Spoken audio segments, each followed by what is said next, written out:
વડોદરાના બાહુચરાજી સ્મશાર ખાતે અધૂરા કામને લઈને મહારાષ્ટ્રીયન સમાજમાં રોષ ફેલાયો છે। 10 પેન્ટ વિધિ માટે ફાળવેલી જગ્યાનું કામ છેલ્લા 3 વર્ષથી અધૂરું રહેતા સામાજિક કાર્યકર કિશોરભાઈ કેશરકર એ તંત્ર સામે નારાજગી વ્યક્ત કરી છે। પૂર્વ સાંસદ રંજનબેન ભટ્ટ અને વર્તમાન સાંસદ હેમંગ જોશીને રજૂઆત છતાં કોઈ કાર્યવાહી ન થતા આક્ષેપો થયા છે। સમાજે ચીમકી આપી છે કે આવતી બુધવાર સુધી કામ શરૂ નહીં થાય તો ઉગ્ર આંદોલન કરવામાં આવશે। તમારી વાત બિલકુલ સત્ય છે।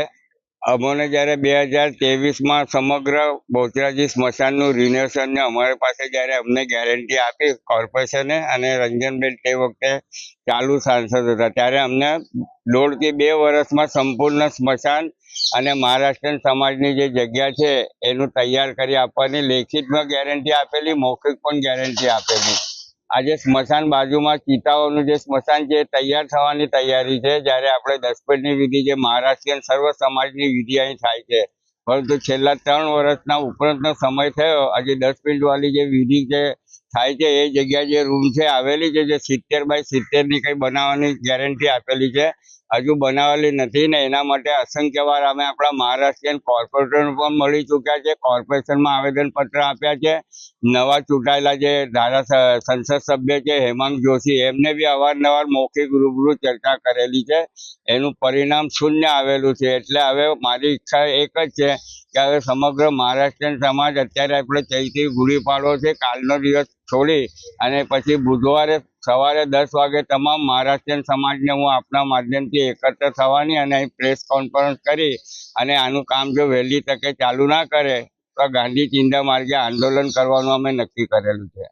અધિકારીઓ ખાલી ખાસ મુહૂર્ત કરી જાય છે, ખાલા વચનો આપે છે, આજે થશે કાલે થશે, પણ આ લોકો મહારાષ્ટ્રીયન પ્રત્યે આજે તમે વડોદરા શહેરમાં જોવા જાઓ તો વડોદરા શહેરમાં 2nd નંબર પર આપણી મહારાષ્ટ્રીયન સંખ્યા છે, પરંતુ એ લોકો મહારાષ્ટ્રીયન સંખ્યાને કોઈ ચાન્સ આપતા નથી, કોઈ એમનું કીધેલું સાંભળતા નથી। આવા તો આપણા મહારાષ્ટ્રીયન સમાજ માટે હું 2016થી 10 કામો પેન્ડિંગ છે, હજુ એક પણ કરી નથી। વડોદરા શહેરમાં વસતા વિવિધ મહારાષ્ટ્રીયન સમાજના જે મોટા મોટા કાર્યક્રમો થાય છે એમાં તો હું બધા કાર્યક્રમો આયોજકોને એક જ વિનંતી કે આ ભાજપના કાર્યકરોને તમે બોલાવતા નહીં, એ લોકો ખાલી ખુરશીઓ પર બેસી હાર તોરા પહેરી છાલા વચનો આપીને જતા રહે છે, એટલે એમને પણ વ્યવહાર કરો દરેક કાર્યક્રમમાંથી, તો જ આપણું કંઈ સાંભળશે સરકાર। બાકી વડોદરા શહેરમાં હું આજે જોઈ રહ્યો છું, છેલ્લા લાંબા સમયથી મહારાષ્ટ્રીયન સમાજ પ્રત્યે લોકો પૂર્ણ નીતિ અપનાવે છે અને મહારાષ્ટ્રીયન સમાજનું કોઈ ગણકારતા નથી।